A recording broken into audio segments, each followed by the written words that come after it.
Hello and welcome to the Saratoga Springs Planning Commission meeting for February 9th, 2023. I've asked Commissioner Bryce McConkey to lead us in our pledge.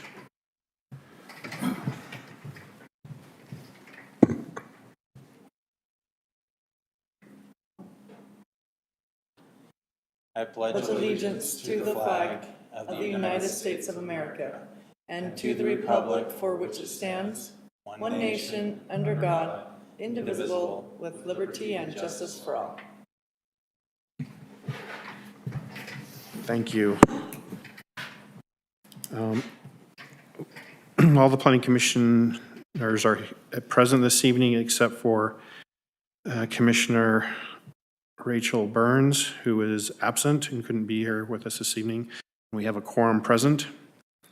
Next item on the agenda is public input. Time has been set aside for any person to express ideas, concerns, comments, questions, or issues that are not listed as a public hearing on the agenda.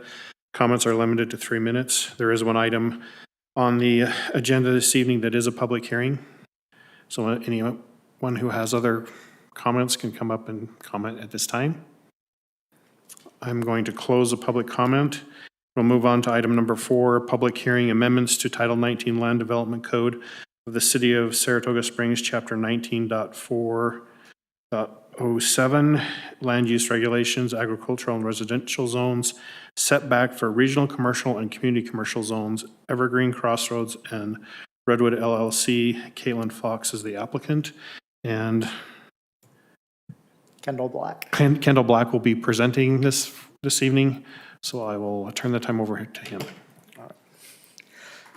So the proposal is to change the setbacks and allow for 0 setbacks for the front, rear, and side.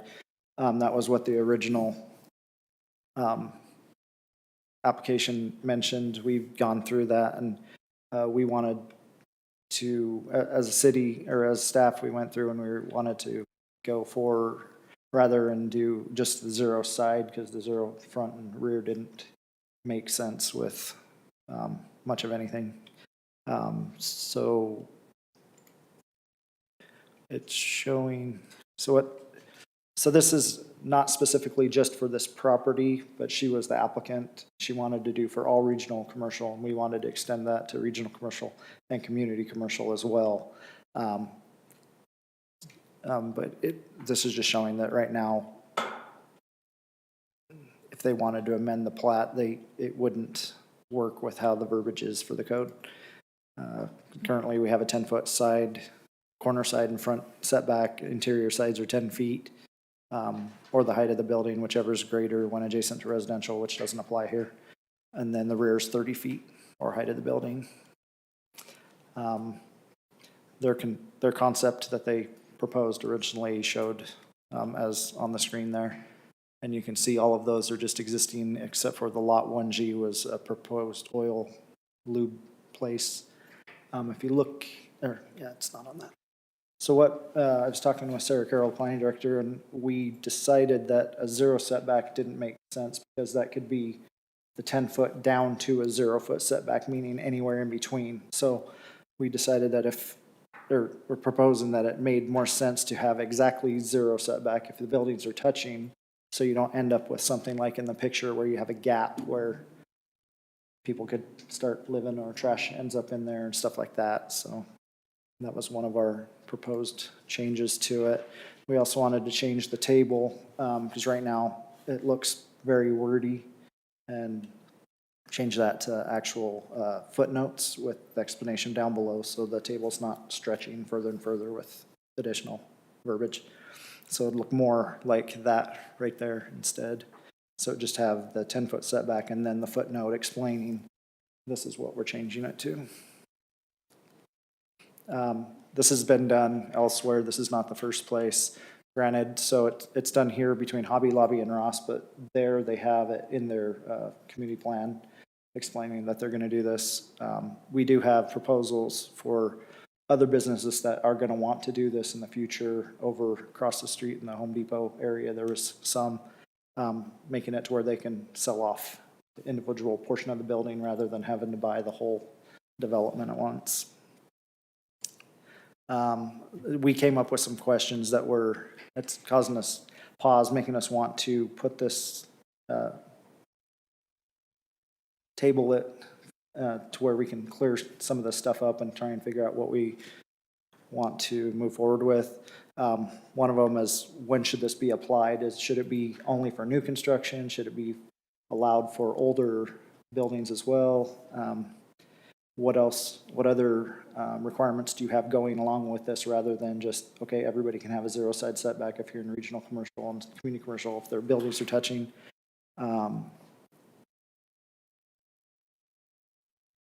Would this meet the intent of the code if we allowed this to happen? My recommendation, our recommendation is that we table this so we can figure out a little more how to answer some of those questions that we have, and then also so the applicant can be here and we can go over that.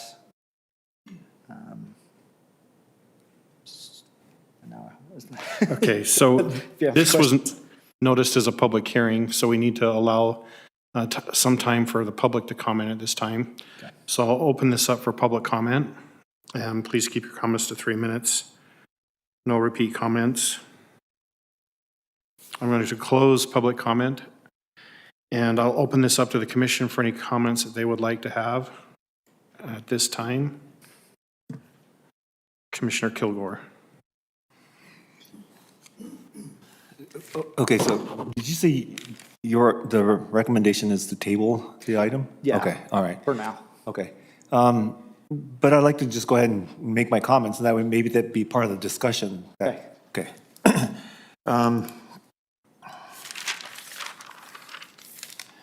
Oh, I can't see with. Okay, so when I first read this, I had written down that I'd like more details and context from the staff about the city allowing the zero lot lines. But you've given some, I mean, and I also saw like the picture, so that helped a little bit. But I was actually interested in the crossing Village 3A.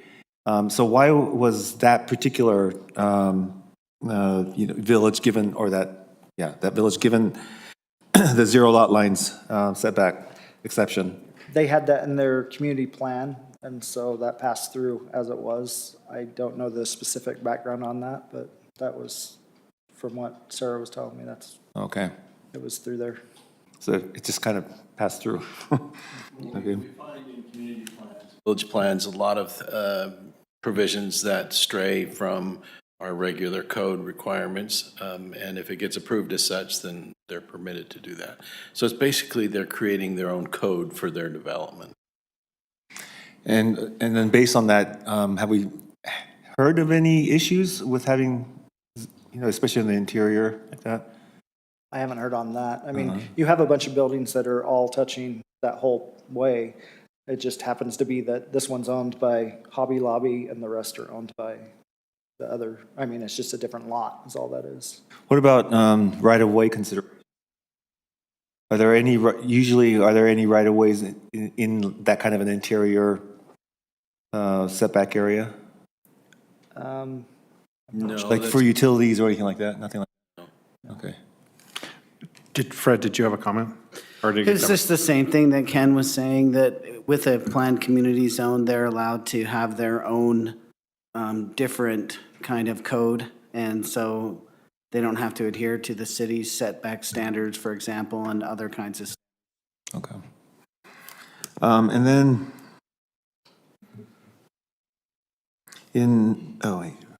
where are other cities? Oh, do you know what other cities are doing? Is it something that's fairly common anyway, and we're just catching up, or? I don't know of any off the top of my head. Granted, I've worked here in Bountiful, so and Bountiful's very low as far as new development goes. So The situation of having zero lot lines is fairly common in certain types of developments or zones, especially when you have a traditional downtown where there's a lot of buildings right up to each other. That's where that works well. I guess one of the concerns that we have is this is kind of a blanket request on two of our commercial zones, and how it might be applied in various situations, we haven't really looked at. And so we have some questions and some concerns. We know what their proposal is on this lot behind us here with the Vasa, and we have other issues that we're dealing with that are not necessarily related, but can play into how a plat might be approved if it were changed to a zero lot line, parking issues, and a lot of other things. We need to make sure that all those requirements are being met. And of course, if they submit a plat, then we will definitely look at that. But we do, from a staff perspective, we kind of feel like there's a lot of questions with this particular request. Okay. And as far as the look, if I'm trying to envision it, it's like if you go to a downtown area and like in an old town or something, like Park City or something, where all the buildings are next to each other. Yeah. That's what it looks Yeah, like, right? exactly. And it doesn't necessarily look bad, especially depending on where it is. But I could see how if it's a zone and that zone appears in other places, that might not be what we want in some cases, right? And I think that might be why we want to look at whether it's for existing or new, because for new, we can Right. say, hey, we have these specific architectural standards, they have to work. You have to make it look like that. So I think that's one reason. There's just a lot of questions with this. So the main, if you look between I guess that's pink and the blue, that's the one main thing that would be the zero lot line. So it's the Vasa connected to where the Chubbies and all those, the strip mall there with the Nails place. So that's the main thing that they're wanting to do, is separate that out. But if you look, lot 1H, lot 1A and 1F, and the Betos, all those to the left-hand side, that's all one lot right now. So they're trying to break that one lot into 5. And then they can add that oil change place over where the fuel station used to be. And so that's what's Okay. going on there. And Yeah. And we're going to consider the recommendation that the city staff is making and not actually consider what the applicant's original request was, right? We're just kind of throwing that out. Well, yeah, we're actually recommending to table it till we can answer some more questions and bring you back. But I mean, what was in the staff packet, though, that's what the city planning staff's recommendation is, not the actual applicant's recommendation. Yeah, correct. Okay. All right. And that's okay. We could just disregard their application. Well, we don't have to disregard it necessarily. Should the planning commission decide this evening to forward a recommendation to city council on the applicant's request, you are able to do that. We're just advising not to because we're not sure that it's ready to go forward. Okay.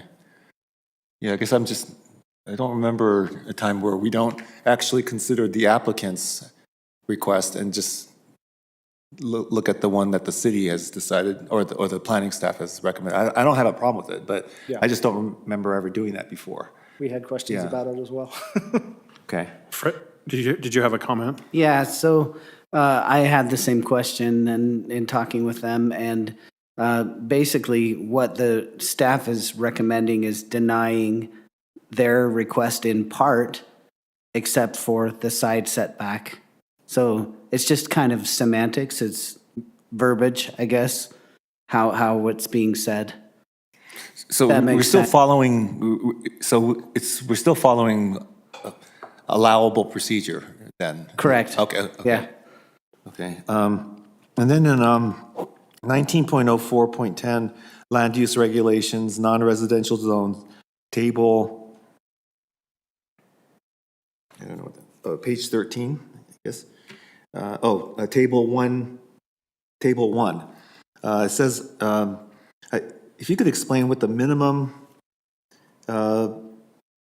RC and MU setback requirements for interior sites. Is this only if it's adjacent to a residential zone that we allow it? So that's why, one of the other things we wanted to change is, because right now it's kind of confusing, it's 10 feet or height of building, whichever is greater when adjacent to residential zone. I wanted it to be 10 feet, that's what it is. Or when adjacent to a residential zone, it's 10 feet. Or the height of the building, rather, I mean, Yeah, if we look on the next, it actually shows it. So it'd be 10 feet or exactly 0 when touching a building on an adjacent lot in the same zone, or when adjacent to a residential zone, 10 feet or the height of the building. Oh. It just, the wording seemed a little more clear, like, because the first time I read it, I was like, that doesn't make sense. Okay, and then what if it's not adjacent to a residential zone? Then it's just 10 feet. Then it's just 10 feet, okay. But it's not, okay, so then it's not 0. Now, what if, how will the 0 front, back, and side minimum setbacks affect, how will the 0 front? How will the 0 setback affect the 20% landscaping requirement for non-residential properties? Do they still have to have 20%? Yeah, to the front and back. Right. Yeah, they would have, it would still have to meet the landscaping, it just wouldn't necessarily be on the side, because there would be no side. Okay. And then on the table, there's a footnote 4. This applies to interior side setbacks when the property is adjacent to residential. Is this different when the adjacent property is open space, like a park, or what if it's like a trail? And then also, what about civic buildings? So you've got, so we have that for residential, but what if it's next to like a civic building that has a lot of landscaping and stuff like that? How would that, or if it's an open space? Currently, it just says the zone, so it doesn't mean a house. I mean, if it's, you could have no houses there, period. If it's R110, then it still has to be set back and high, because you don't know what's going to be there. As far as the open space, I mean, if it's the zone for that, that's what the code says currently. Okay.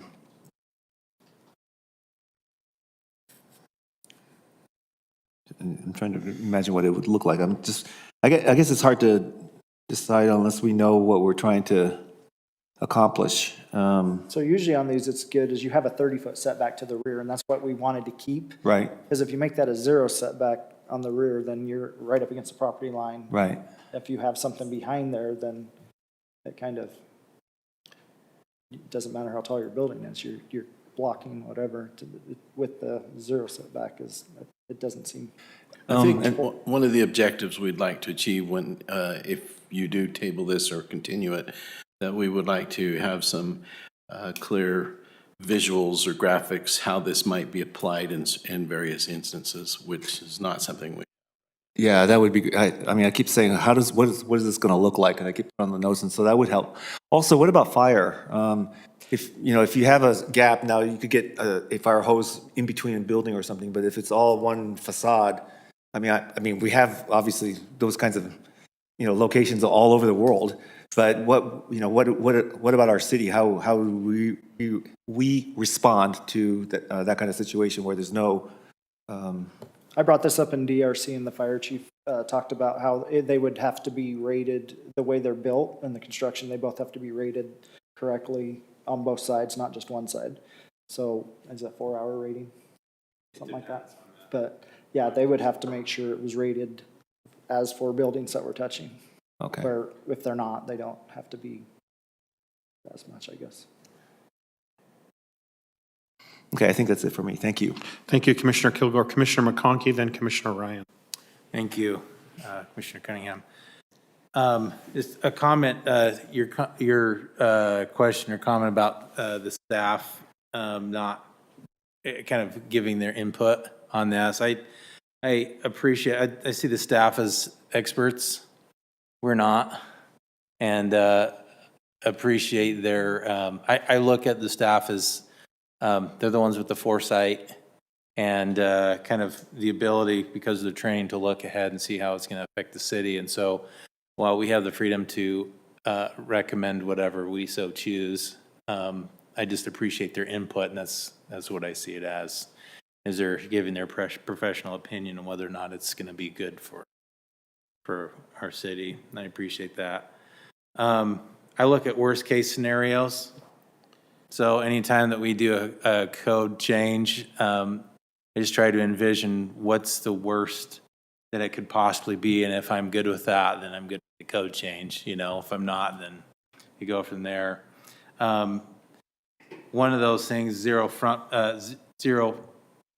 setback, because the recommendation, or the request was no setbacks, right? Yeah.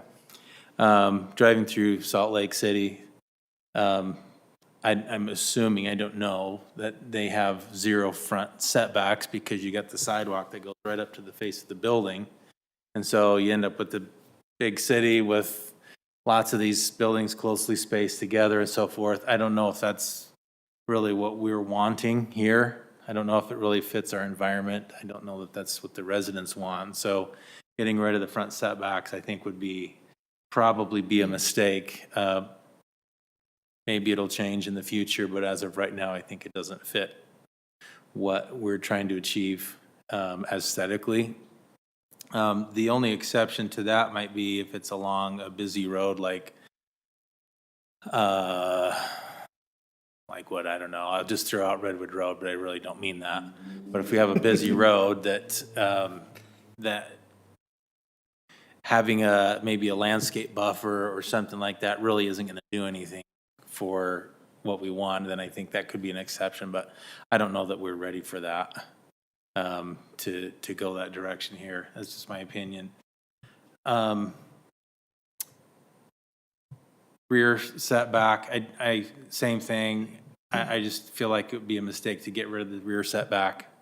Having a building pushed all the way to a rear property line, to me, can pose some potential problems. I think that just going the route with having the, what did you call the plan that we did? It's not a development agreement. Or is it? Could be. It's called a development agreement where maybe you do have back-to-back buildings, draw the property line right between. I mean, that can be an exception if that's what they want to bring in. So you've got back-to-back shops, for sale. But generally speaking, I think it would be a mistake. As far as the side property line setbacks, I think I agree with the staff's recommendation. And having a 0 or, what is it, 10?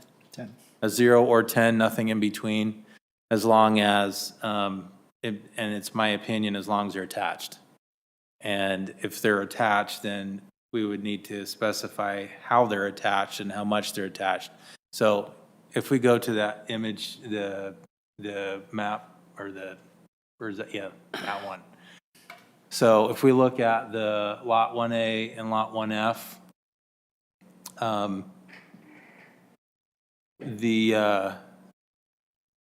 if they were offset or, okay, in my skeptical mind, and because of some things that we've dealt with over the years since I've been working public, some people call attached having the rain gutter attached, but nothing else, which is definitely not the intent. Same thing, having a little roof attaching the two technically is attached. So that might be something to consider, is if there's going to be a 0 lot line, then they're attached maybe 100% or 50% of the surface or something like that.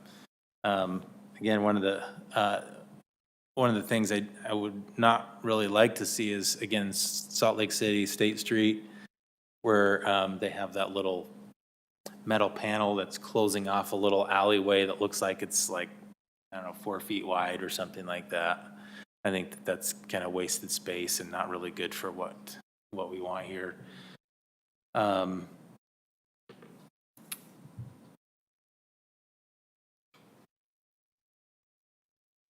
think some of my questions were already answered. I did have a comment on page 4, number 2. Evaluation says consistent, and I felt like that should have said inconsistent based on staff's comment number B on page 2, which states the requirement for buildings to be attached is to avoid narrow corridors between buildings that may lead to safety concerns. And that page 4, number 2 evaluation had to do with safety. So I felt like that should read inconsistent instead of consistent. Another question I had is, well, a couple things. Let's talk safety.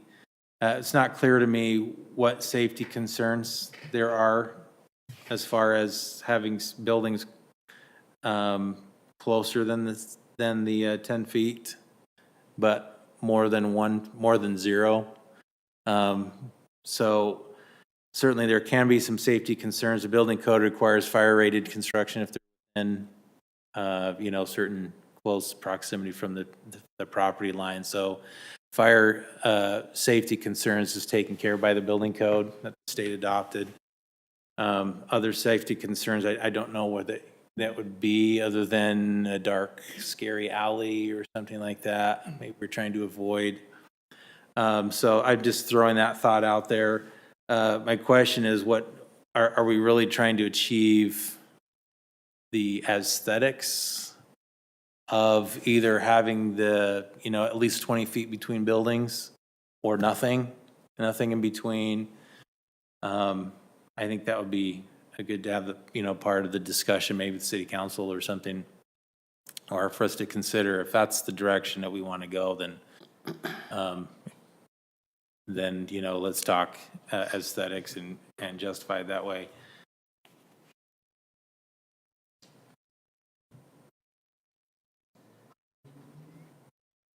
Yeah, and then as far as a zero lot line, along with that is if the two buildings are not sharing a common structural wall, then you get into we're in an earthquake zone.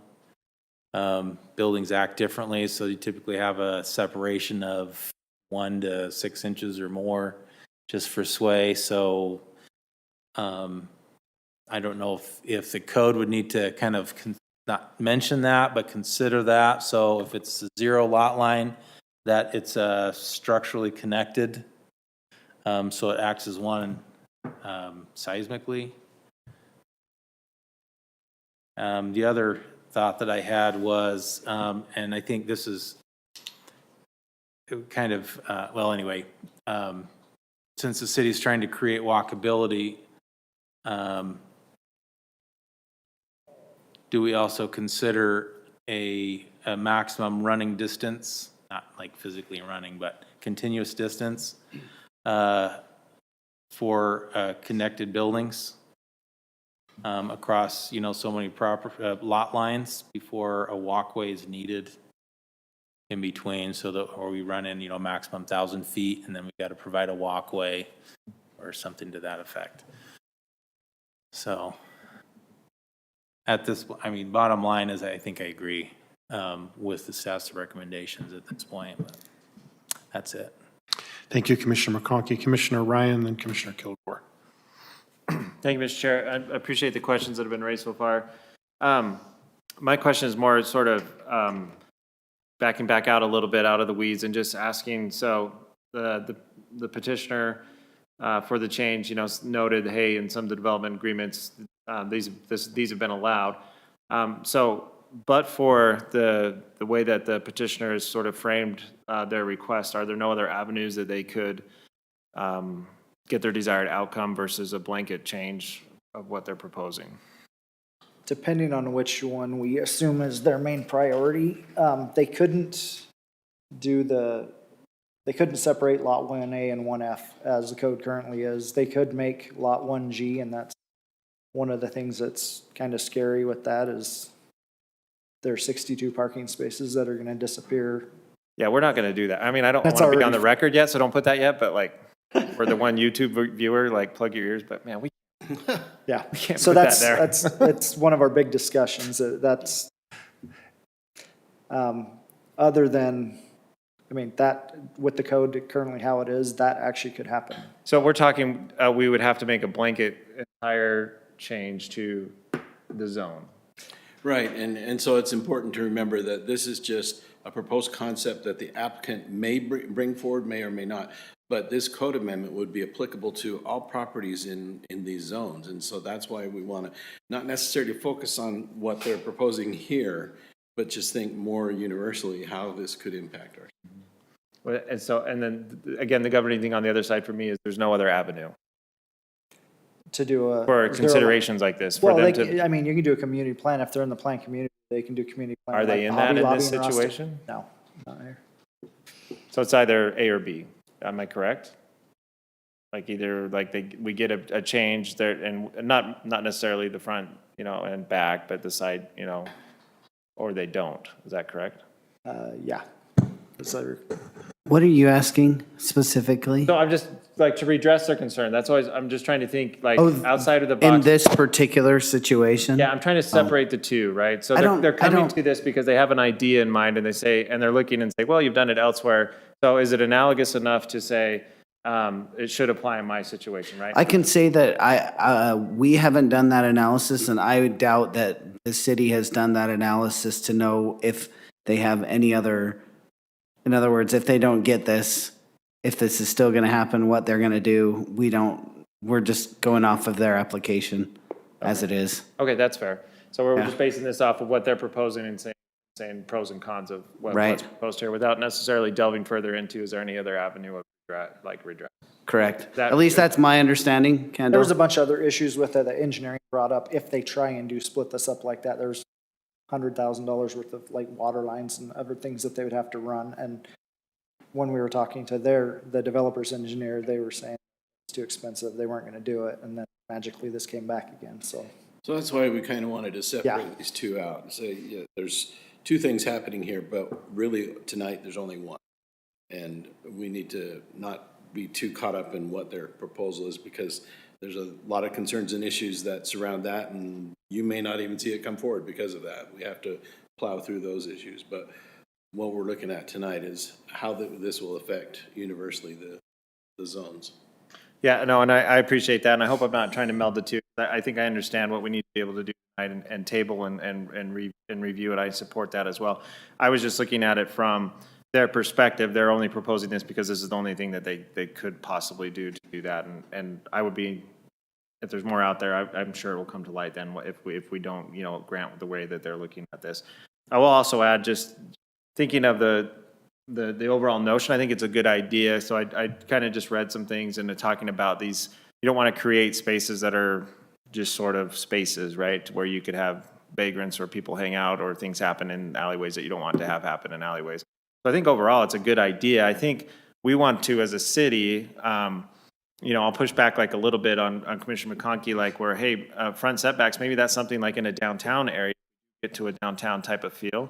I would love it to be more like a village of New York City type of feel where we have that kind of gathering. And, slower miles per hour, so right. So safer. I think those are the things just in the back of my mind as we kind of work through all these scenarios. Like, it's not necessarily a bad thing, but for me, it's tough to go blanket across Yeah. everything because then I think we could end up with a lot of bad things in the process. So glad we're working through it. Appreciate the time to ask just a couple clarifying questions. That's all I have, Mr. Chair. Thank you, Commissioner Ryan. Commissioner Kilgore. So I was also thinking something similar to, I mean, I don't know why we have to say New York City, because these kinds of downtown developments are everywhere, where the buildings are really close together, it's walkable. But when it comes to like a real urban landscape, usually though, if there's like a zero front or zero, front setback, the sidewalks are also much wider, so you could have all the people walk. Instead of having a standard, whatever standard sidewalk that we have that we'd have even in a residential area. And so if you have that, then if you have just a regular sidewalk, then a zero, front setback is really crowded looking, and I don't think it really serves what we want. So I think if we are trying to allow that kind of development, then we also have to look at other things, like sidewalks, setbacks, or right-of-ways and all that stuff as well. So it is a little bit more complicated. Not necessarily in residential areas, but definitely in commercial areas. And then the other thing I was thinking is, so I had to text my wife because I couldn't remember what it was called.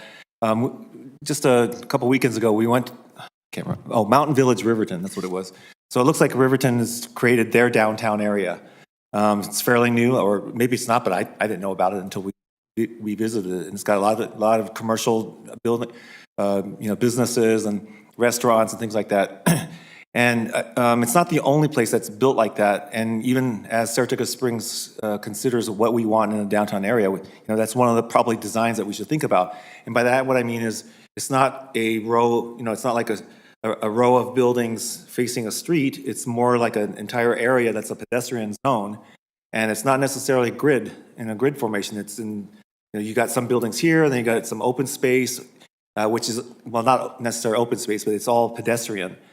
And in that case, some buildings are right next to each other and other buildings aren't. And to be able to have that kind of mixture, I think is what I would like to see us, or at least to be able to allow that kind of mixture.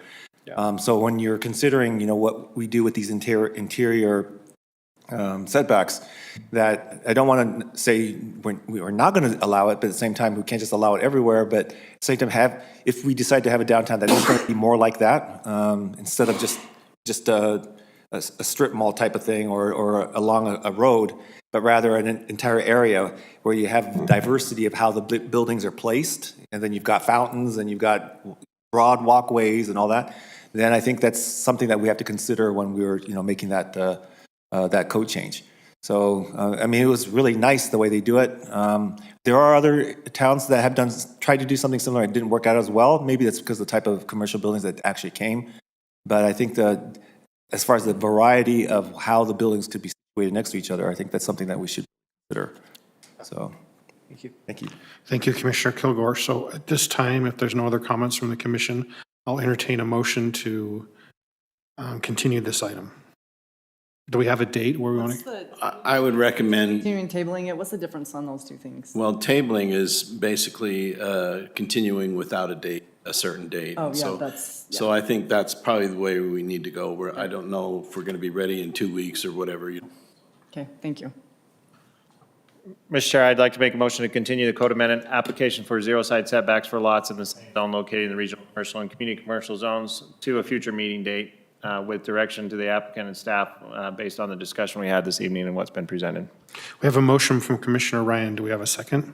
I'll second that. Have a second from Commissioner McConkey. Any question on the motion? Yeah, just, he said continuous of table. Are we, Well, you can say continue to a future date. That's basically I just said tabling. continue to a and so future meeting. that is the same thing? Yeah. Okay, Put a date, I just said future meeting, okay. so I just want to make sure, because I feel like Really we need more vague. time on this to be able to, yeah, okay. really vague, yeah. All in favor, say aye. Aye. Any opposed, say nay. That motion carries. Next item is approval of the minutes for the January 26, 2023 meeting. Anybody have any comments or questions about the minutes? I'll entertain a motion to approve the minutes. I move to approve the minutes of the Planning Commission meeting on January 26th of 2023. We have a motion from Commissioner Kilgore. Do we have a second? I'll second that. I have a second from Commissioner McConkey. Do we have a question on the motion? All in favor, say aye. Aye. Any opposed, say nay. Okay, the minutes are approved. Commission comments. Any comments from commissioners tonight? I can't believe I missed a meeting that was only 13 minutes long. Yeah, so did I, what the heck? It was really good. Yeah, that never happens anymore, I ever. know, if I come, maybe it's me, that's what I was thinking. Who makes the meetings long then? That's what I'm thinking. Yeah, we got a Wait common a denominator minute. now. Wait. Okay, director's report. I don't think we have anything necessarily other than just put on your calendars, our next Breakfast with Planners event will be held on March 16th, which is a Thursday, be starting at 8:30 in the morning, so 8:30 to 10. We've identified 3 topics, haven't specifically prepared exactly what we're going to be doing, but we will have 3 discussions, one on the building department and what's happening with permits and other issues with buildings. The other 2 will be just general land use issues. And the third is escaping me. Anyway, it'll be as good as it always is. So you're welcome to come. We hope you will if you can. So, Will it be at Talon's Cove again? yes, at Talon's Cove.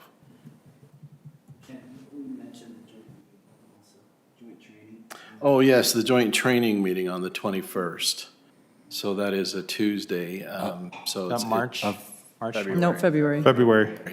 Right, so At that's 6 o'clock here, correct? right. So there's only one item on the city council agenda. We believe it will go fairly quickly. So as soon as that's done, we'll get into the training. It'll probably be about an hour. One of the issues that we'll be talking about for training is pending ordinance resolutions or pending ordinances, when we might want to put those into play and how vesting and such works, than other general land use. So it would be an hour's worth of training that goes towards what your requirement is through the year. Okay, do we need to go into a closed session tonight? No. Then we will adjourn this meeting until the next, our joint meeting on the 21st of February.